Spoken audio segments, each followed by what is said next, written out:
¿Y quién era Gabo? Toda esta figura que era Gabo como educador, como periodista, como ciudadano, como emprendedor, como, bueno, todas las mil facetas de Gabo. García Márquez fue un hombre preocupado por la educación. Fue fundador de dos instituciones educativas importantes, una en el campo del periodismo, que es la Fundación Gabo actual, y otra en el campo del cine, que es la Fundación del Nuevo Cine y la Escuela del Nuevo Cine Latinoamericano que queda en San Antonio de los Baños, en Cuba. Porque Flaubert prohibió por contrato que se hiciera ilustración alguna de Madame Bovary. Él no quería que se hiciera ninguna ilustración de su novela porque pensaba Gabo no permitió que en vida se adaptara a Cien Exacto, años de soledad. exacto.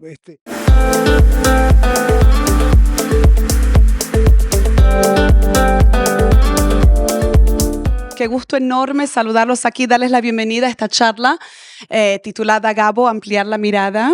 Bueno, un poquito de contexto para la charla que se organiza, bueno, está siendo llevada a cabo en este mes de octubre que se cumplen, bueno, hace 6 meses la década del fallecimiento de García Márquez, y también mientras nos preparamos para el centenario de García Márquez que se va a celebrar el 2027. Entonces, en ese contexto temporal y también aquí en la ciudad de Nueva York, en esta Feria del Libro en Español en Nueva York, vamos a hablar ahora, como dijo antes Daniel, de la obra. Ahora pasamos a hablar del autor. ¿Y quién era Gabo? Toda esta figura que era Gabo como educador, como periodista, como ciudadano, como emprendedor, como, bueno, todas las mil facetas de Gabo. Entonces, para esta presentación tenemos a Jaime Abello Banfi, que es que fue mi jefe en Cartagena hace una vida pasada. Es el cofundador y codirector de la Fundación Nuevo Periodismo, ahora Fundación Gabo, que ahora reúne todo el legado de García Márquez en Cartagena. Antes era específicamente el periodismo y con todo lo que implica el periodismo en la ciudadanía, en la escritura, el periodismo narrativo como género literario, etcétera. Ese es Jaime. Y Gustavo Guerrero, docente, investigador venezolano, escritor, y también la puerta de entrada, nosotros que conocemos aquí un poquito el mercado del libro, de la literatura latinoamericana en la lengua francesa, que también tiene todo ese bagaje, esa importancia cultural. Entonces, empezando un poquito con Jaime, estuvimos aquí comiendo hoy a la tarde en un lugar así del 1% de Manhattan, como estábamos jugando, y Jaime nos contó una cosa que tiene un poco que ver con, bueno, con la posición de una revista importantísima, económica, anglosajona, y una nota que sacaron ahora en julio, sin revelar mucho. Quisiera que Jaime nos contara un poquito, bueno. Me da risa porque tú lo viste a la 1:40 de la tarde, sí, pero una hora antes se lo había mostrado a Michelle Mosquet en la oficina del PNUD, porque es muy impresionante. Y básicamente Ingrid Begerman se refiere es que estábamos en una biblioteca increíble que hace parte de un lugar donde también se come muy bien. Y en la biblioteca había la sección de libros en inglés. Entonces, The Economist publica el día 26 de julio un artículo que está accesible en la aplicación de The Economist, que es un interactivo gráfico. Y el título es ¿Cuánto tiempo toma leer los libros más importantes del mundo? Y dice, Economist, para responder, le ha consultado a expertos de datos bibliófilos para ayudar a los lectores. Y la cita de Schopenhauer, que efectivamente alguien dijo que la mencionara, es muy buena porque con esa arranca el artículo. Dice, una clave para leer buenos libros es no leer los malos porque la vida es muy corta. Así que los vamos a ayudar con una lista de 500 libros que son los libros más valorados del mundo. ¿Cómo se arma la lista? Eso se publica el 26 de junio. Aquí lo tengo. No hay cómo proyectarlo, pero el que lo busque lo encuentra. La lista es un algoritmo que consulta más de 350 bases de datos del mundo entero.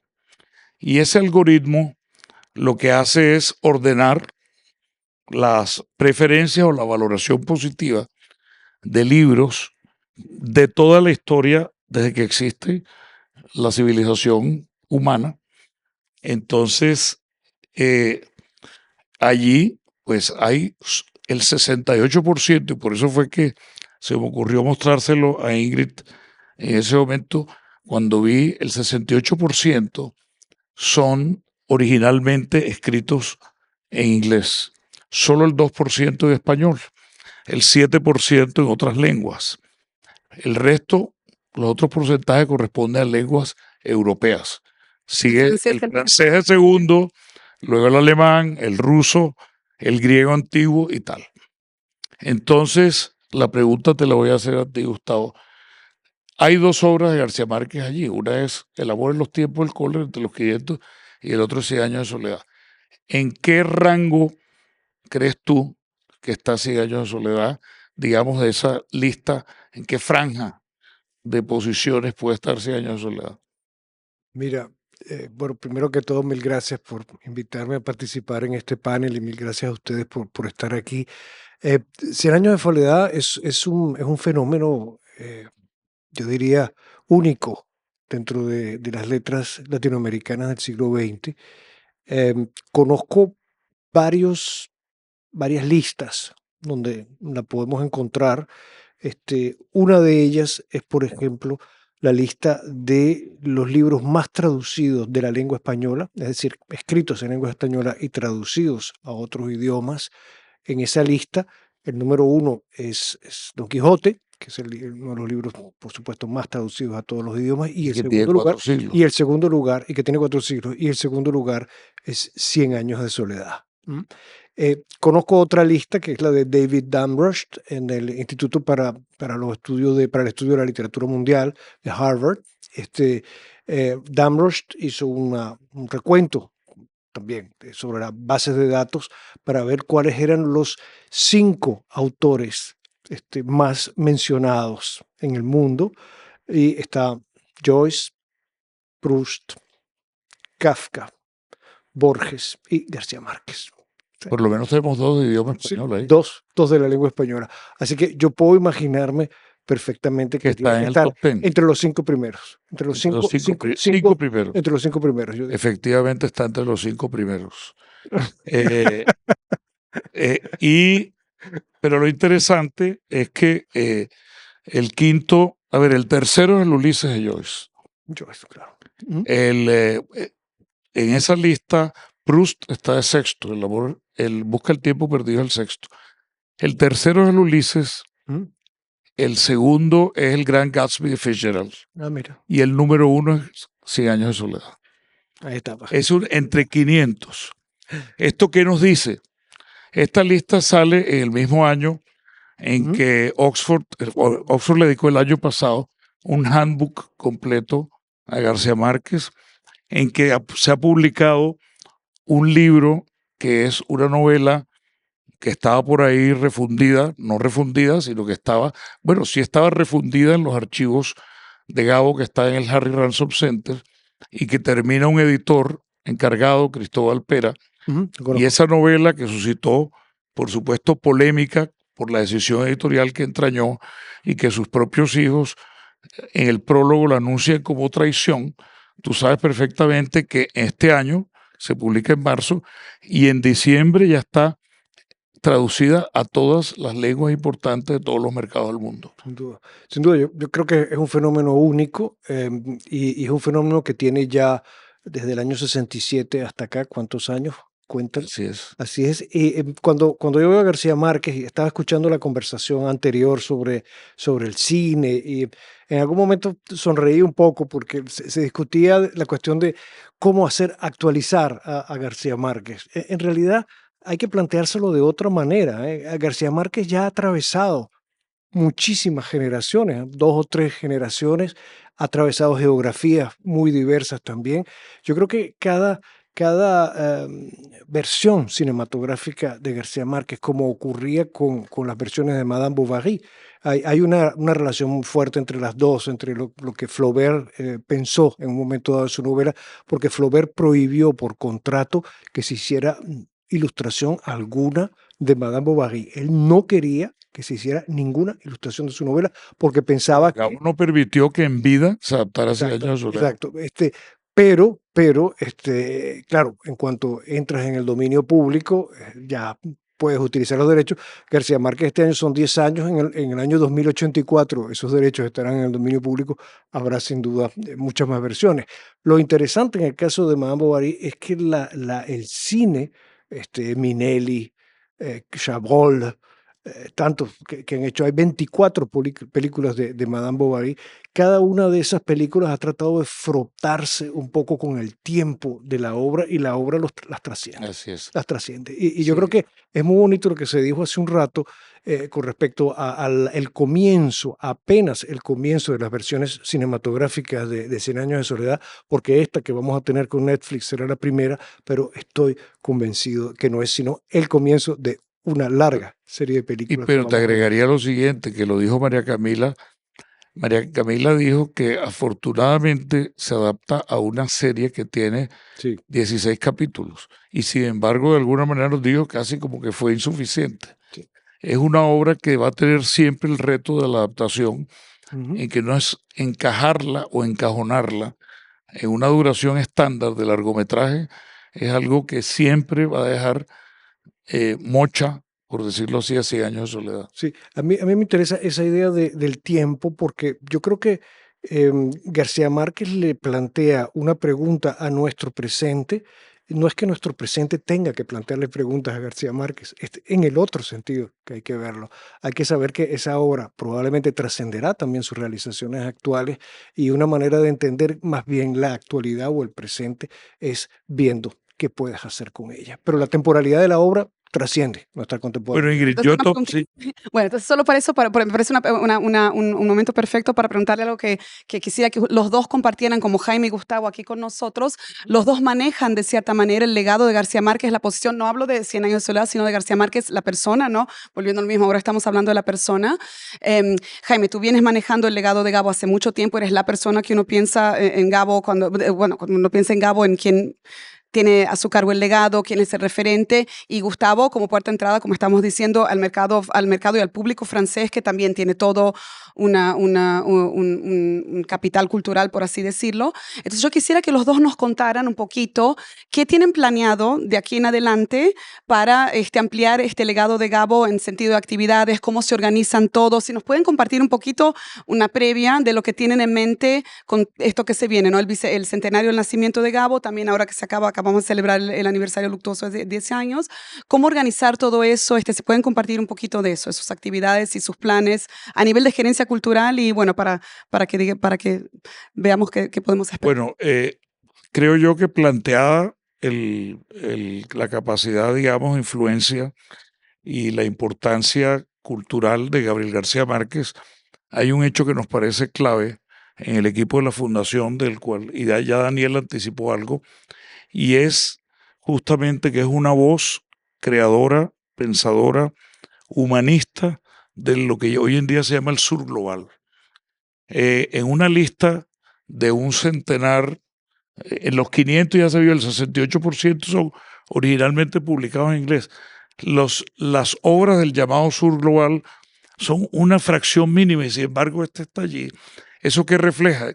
Que esa universalidad nos habla de una importancia que es cierto que no se trata de reinterpretarlo, pero sino que la reinterpretación se va a dar de manera natural.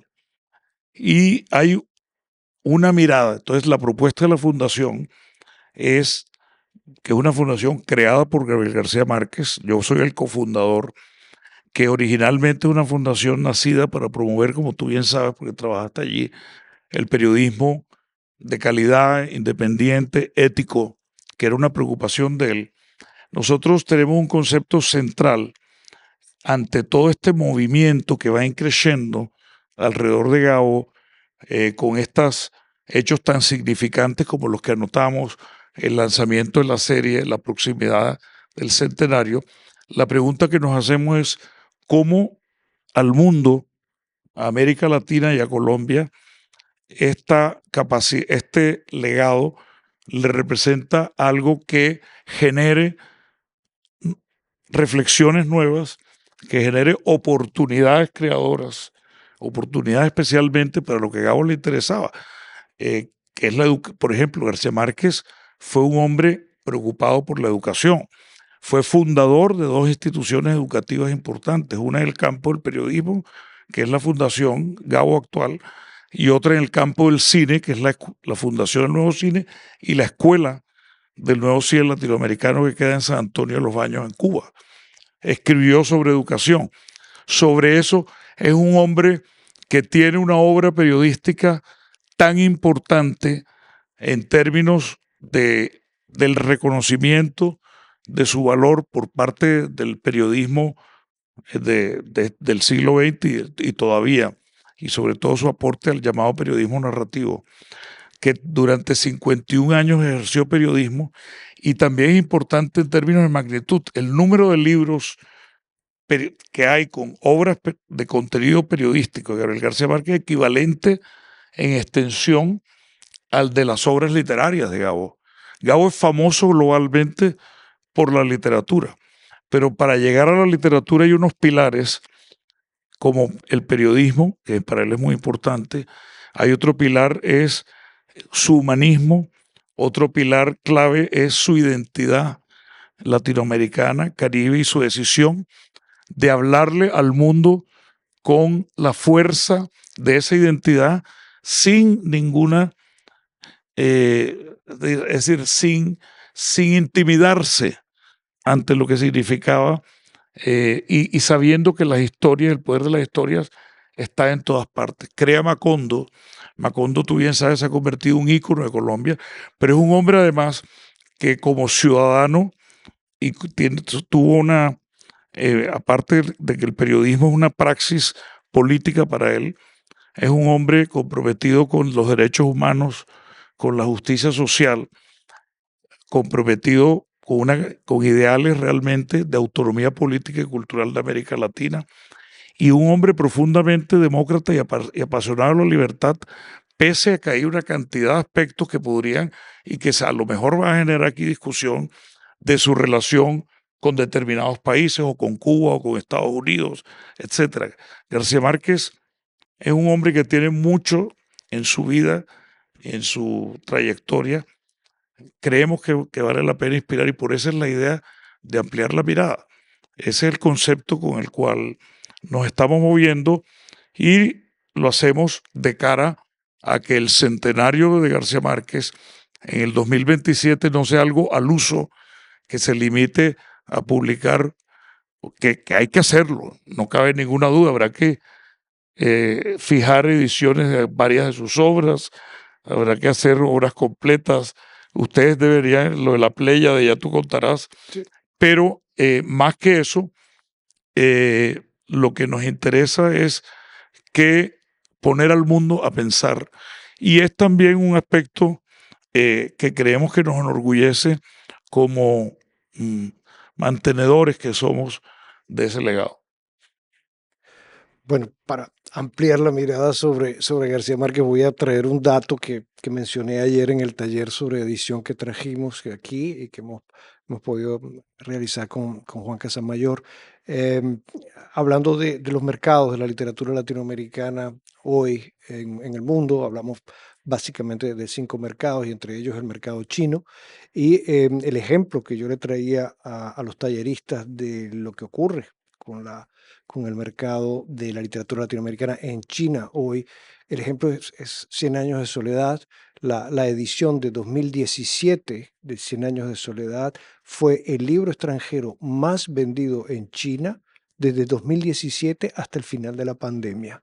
Es decir, prácticamente 5 años como el libro más vendido traducido en China y como uno de los 10 libros más vendidos en China durante ese periodo.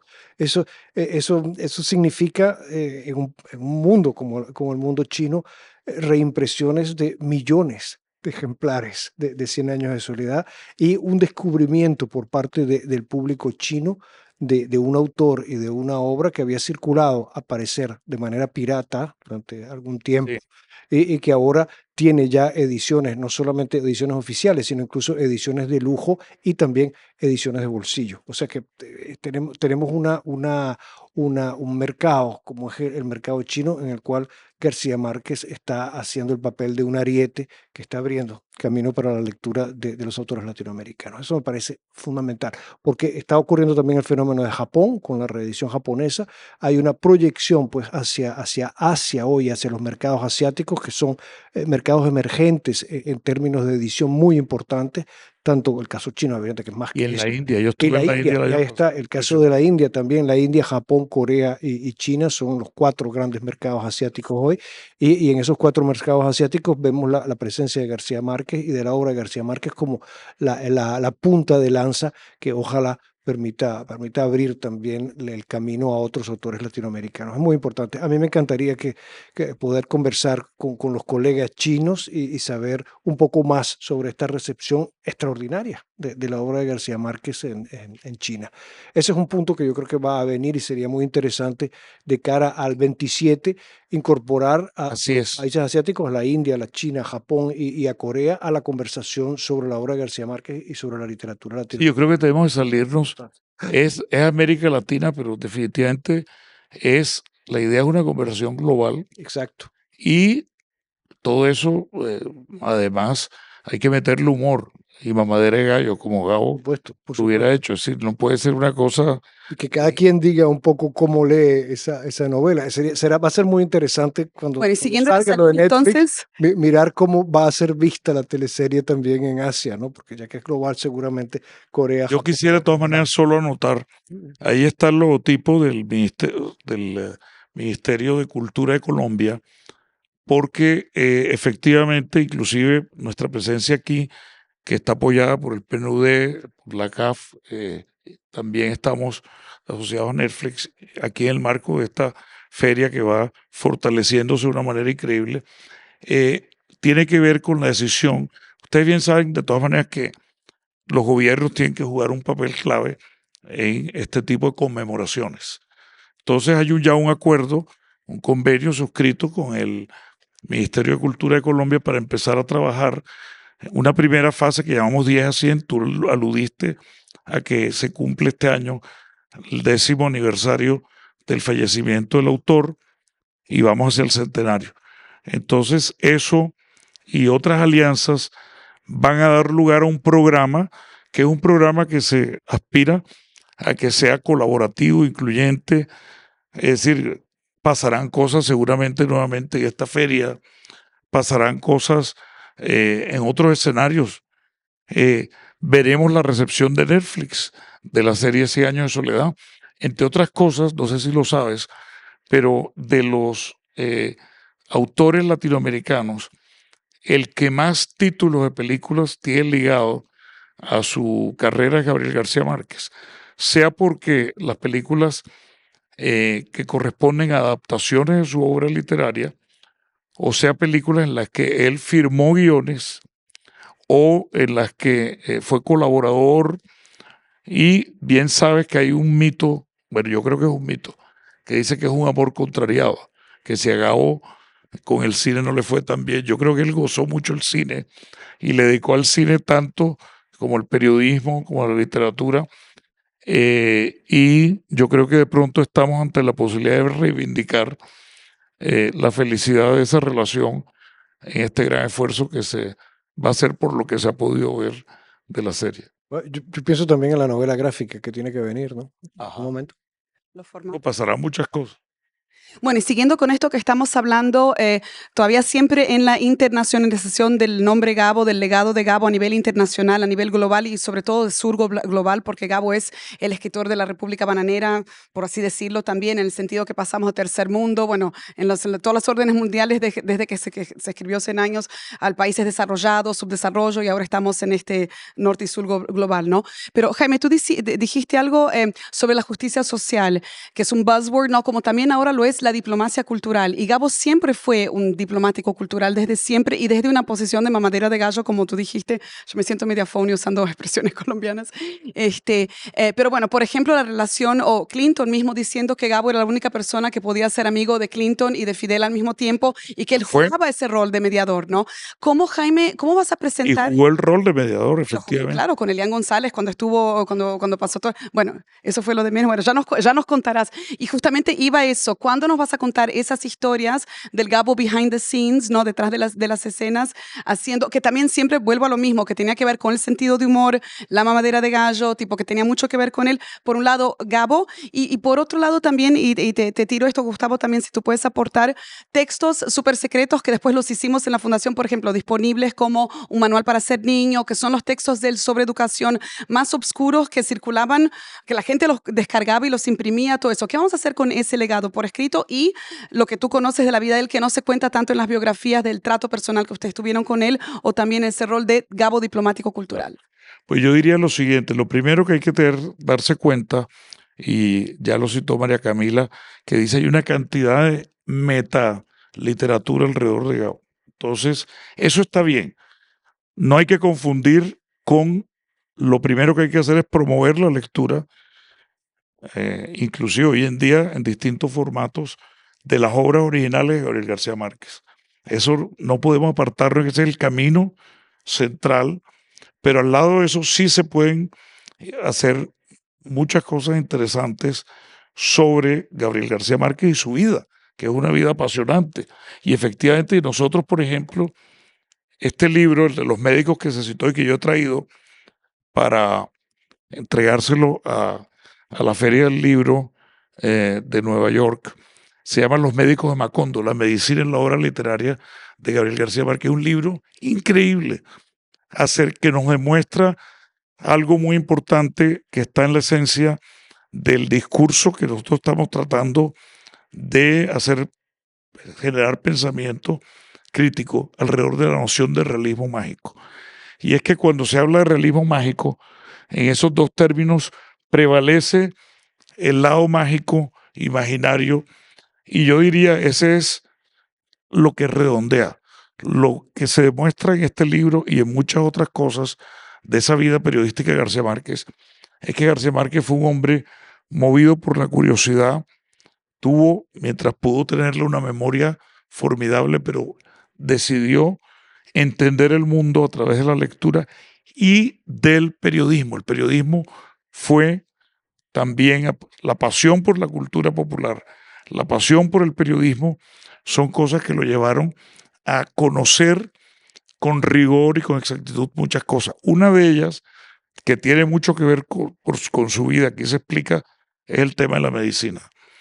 Porque el padre y él mismo en un momento dado le iba muy bien anatomía y consideró algo de la posibilidad de hacer algo con medicina, pero lo que se demuestra en el libro, al mirar los personajes, la farmacopea de Macondo, es esa capacidad de exactitud, ese dominio para crearlo, para darle un tratamiento literario y poético de la toxicología, de la medicina forense, de la medicina tropical, de la medicina colonial. Es asombroso y es divertido.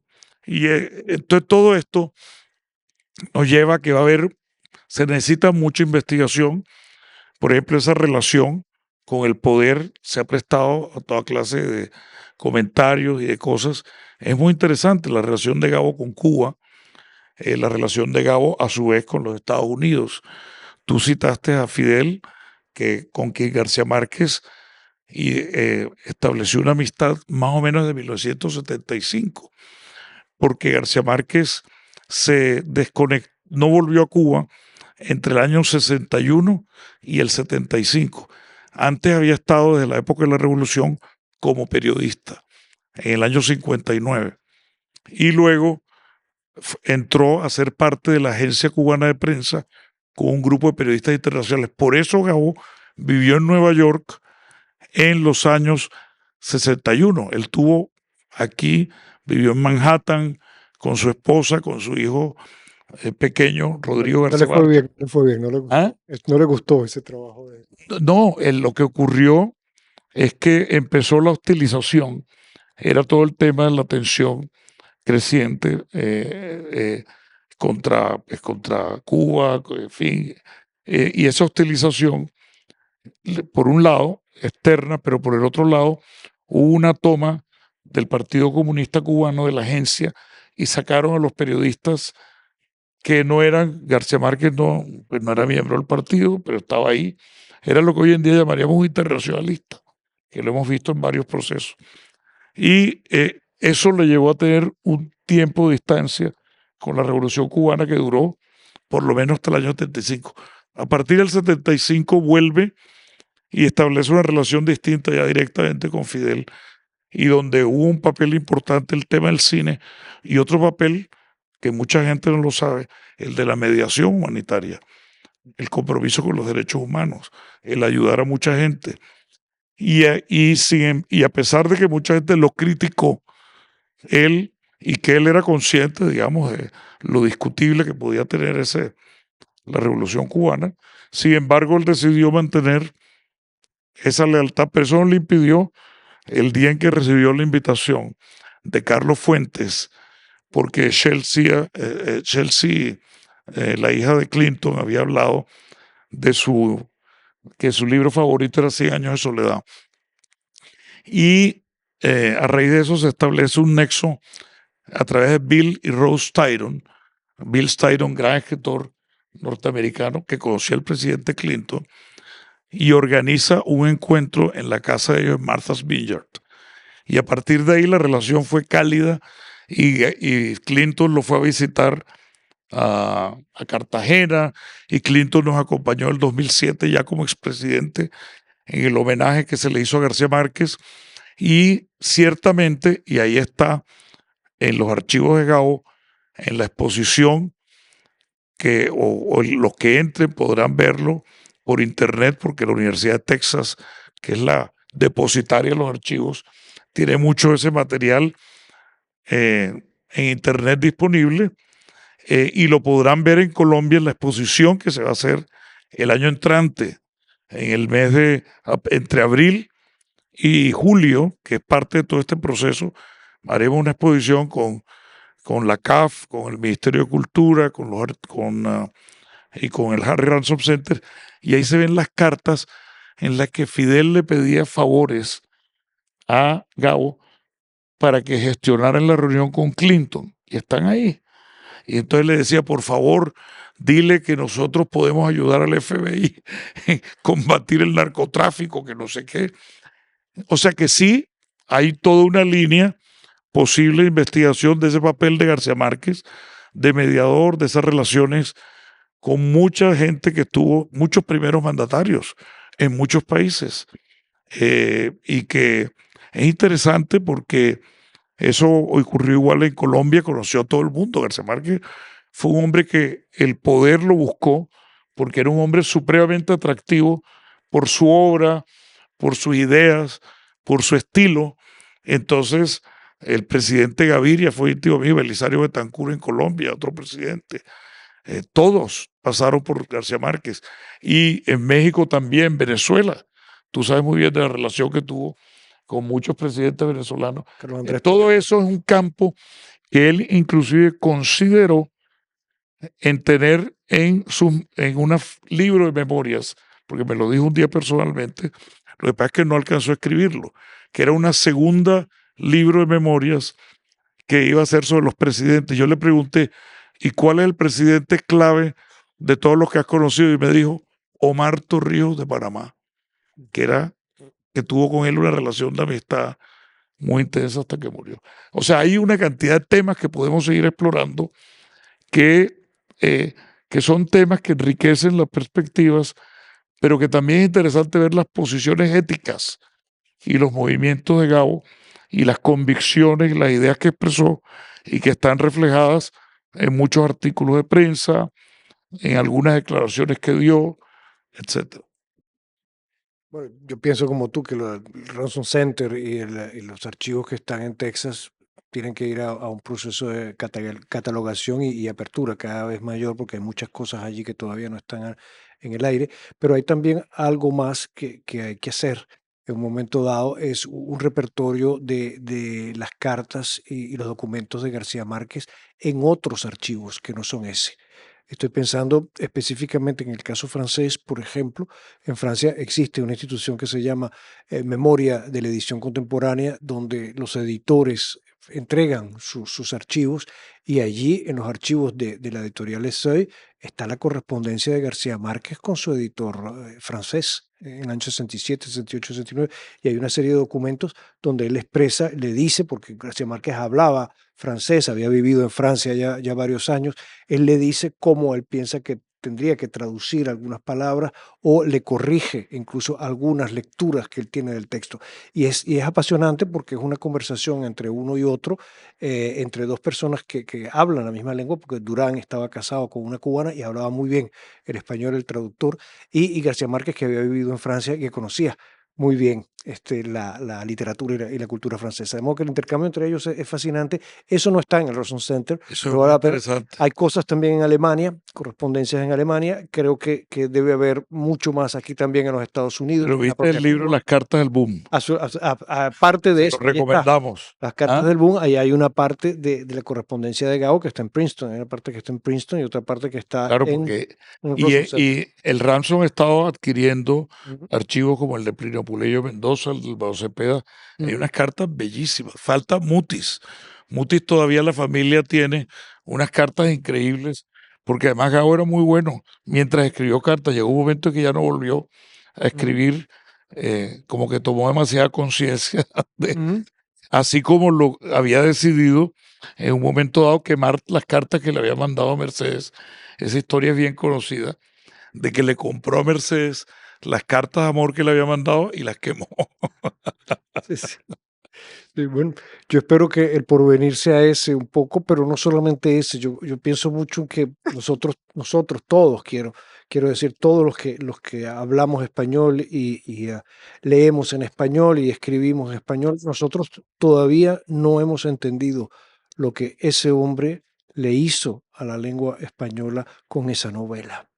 Y no solo a la lengua española, sino al imaginario contemporáneo. Es decir, No, y para Colombia lo la decía, imagen, la imagen del mundo latinoamericano que claro, García Márquez creó en 1967, no solo se comió primero a Colombia, cuidado, es decir, es un escritor de la costa que escribe una novelística que luego se convierte en la novelística de toda Colombia, caribeñiza al país. Se come América Latina también, se convierte en una versión el del mundo, y tú Caribe me y hoy decías en día en una que los versión de nosotros chinos se sienten identificados y con se eso. sienten identificados y ven y entienden ese mundo. Entonces, hay algo mágico, hay algo casi sobrenatural, hay algo inexplicable que pasa con lo que García Márquez le ha hecho al idioma y le ha hecho al imaginario global a través de esa novela. Y todavía nosotros no hemos entendido muy bien lo que ha pasado. Maravilloso, Gustavo. Y si yo puedo, sobre esa misma línea, mi última pregunta, y quisiera invitarlos a ustedes a que vayan pensando en preguntas si quieren hacer, porque no tenemos mucho tiempo.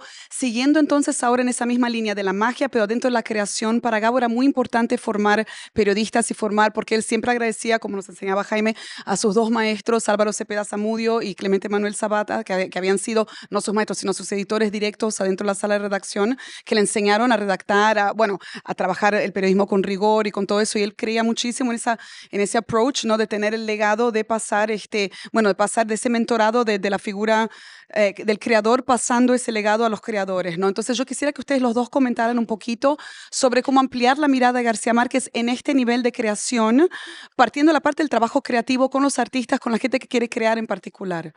Pues yo diría, y asociándolo al tema del periodismo que tú bien señalas, y García Márquez estableció la fundación ante todo para dar oportunidades a los periodistas jóvenes de hacer talleres, para escribir, para investigar, para editar. Tal vez entonces de pronto el énfasis estaría en lo siguiente, estaría primero en tomar conciencia de partir de la realidad. A mí me parece eso fundamental. Él, por eso insisto que García Márquez, dentro del realismo mágico, La la- palabra creativa es lo primero es realismo, es decir, es tomar de la realidad. Y la pregunta entonces, y eso significa investigación, reportería, cortar historias que nos conciernen. Y eso tiene mucho que ver con la capacidad que hoy en día se tiene de contar historias al alcance de mucha gente. Antes, en la época de Gabo, para contar historias de una manera sistemática, como en el periodismo, pues tú tenías que entrar a medios que no eran muchos y luego, como le pasó a Gabo, someterte a los censores.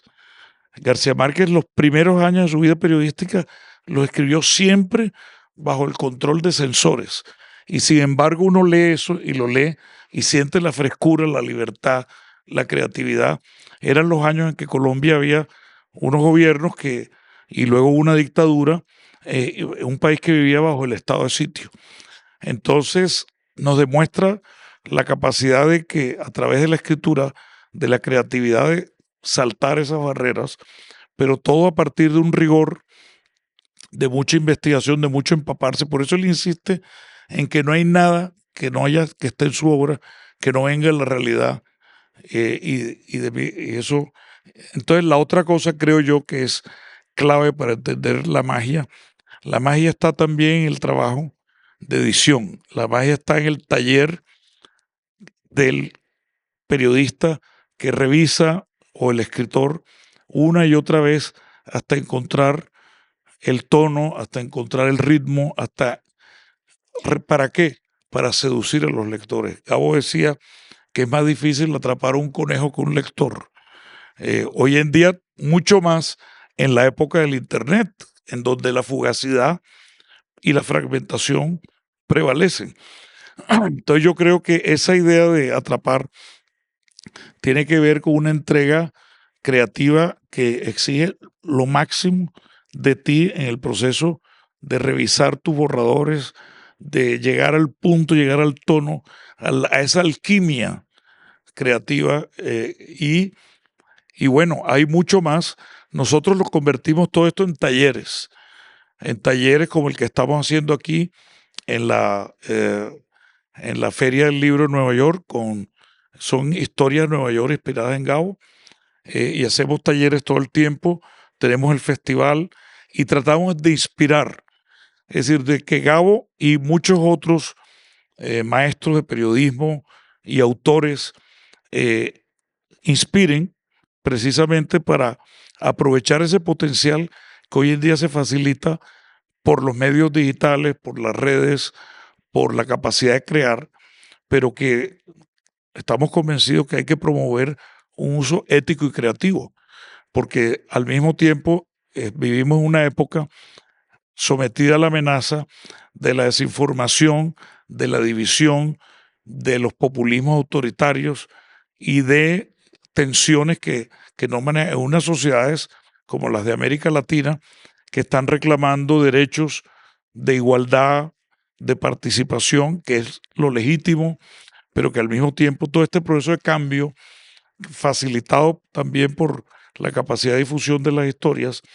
se presta a que haya situaciones muy complejas, y por eso la manipulación que puede venir o que ya vivimos y que observamos en ciertas situaciones políticas es algo que nos preocupa mucho, y que la época de la inteligencia artificial pues claramente se puede. Entonces, hay un componente, hay un ingrediente que no solo tiene que ver con creatividad, sino con ética, que es fundamental en el mensaje de Gabo y en la posición que él siempre quiso para la Como el fundación. zumbido al moscardón, ¿no? Tipo que la ética. Exactamente, él decía ¿Quieres ese tema? que en periodismo, y yo lo extendería hoy en día, en periodismo la ética es tan inseparable como el zumbido del periodismo, de la técnica. La ética y la técnica son inseparables como el zumbido del moscardón. Sí, bueno, una palabra rápida porque ya no Por tenemos favor. mucho tiempo. Eh, Cuando yo pienso en lo que pueda venir en términos de creatividad, no puedo dejar de asociarlo hoy a la tecnología y a los desarrollos tecnológicos. He mencionado la novela gráfica, evidentemente está también el audiolibro, está esta primera teleserie que va a salir, pero nosotros todavía quizás no entendemos muy bien las perspectivas que está abriendo la transmedialidad para la ficción y no es improbable que en los años por venir tengamos nuevos soportes tecnológicos que hoy no conocemos y que van a permitir que las obras circulen y se realicen y se adapten de nuevas maneras. Así que yo creo que el porvenir de García Márquez, como de otras grandes obras clásicas contemporáneas, y digo clásicas no con el polvo que tienen encima, sino más bien con la popularidad de la que han seguido gozando a través del tiempo y que siguen gozando hoy. Esa popularidad se va a traducir en una circulación transmedial cada vez más importante. Eso lo pienso. Ok. Buenísimo. Gracias, Gustavo. ¿Preguntas? Aquí.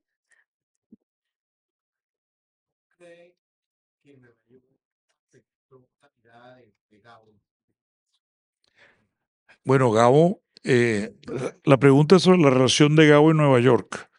Y lo que tengo que decir es que Gabo fue un hombre que empezó a hablar de Nueva York antes de venir por primera vez a Nueva York. Y era por su acercamiento a la literatura norteamericana. Él, Hemingway, Dos Pasos, Faulkner, etcétera. También por la relación de su amigo Álvaro Cepeda Zamudio con Nueva York. Y fue un hombre que siempre apreció Nueva York. Hay varias citas muy interesantes de cómo él describe Nueva York. Un poco me recuerda también ese asombro del que hablábamos ayer de parte de García Lorca, ese, pues Gabo vino en los años 60, él, y no solo Nueva York, yo diría García Márquez tuvo una relación muy interesante con la cultura norteamericana, con la literatura, con el cine, con la música. Sus hijos terminaron educándose en universidades norteamericanas y sin embargo siempre tuvo una posición política de criticar el intervencionismo en los países de América Latina, abiertamente. Entonces eso llevó a que una época no pudiera venir. Le bloquearon el acceso, le daban visas especiales, como cuando recibió un honoris causa de la Universidad de Colombia del 71. Entonces vino por una semana y hasta que ya la situación en los años 90 se normalizó y ya vino a partir de ahí muchas veces, pero ya no venía. Vino a Nueva York, yo estuve con él aquí, fuimos a librerías, él se reunió con gente, él tenía amistades con artistas, con creadores, con gente como Woody Allen, por ejemplo. Era un amigo de García Márquez. Tuvo conversaciones, me acuerdo, con Henry Kissinger, que a pesar del papel que Kissinger había tenido en algo que para García Márquez fue muy importante, que fue el caso de Chile. Entonces yo diría que fue una relación realmente de placer, de admiración, aunque al final eligió para tener su casa en Estados Unidos, eligió Los Ángeles porque su hijo, Rodrigo, reside en Los Ángeles y trabaja en la industria del cine. Entonces Gabo y Mercedes tenían una casa en Los Ángeles a la cual iban con mucha frecuencia. Perfecto. ¿Quieres aportar algo? ¿No? Gracias por la pregunta. ¿Alguien más? ¿Otra pregunta? ¿Aquí? ¿No más tiempo? Bueno, No hay más tiempo. entonces, Bueno, yo quiero aquí entregarle al presidente de la Feria del Libro bueno, Los médicos de Macondo y los relatos de niños de 10 a 13 años de nuestro concurso Macondo, si tiene quien la escriba. bueno, maravilloso.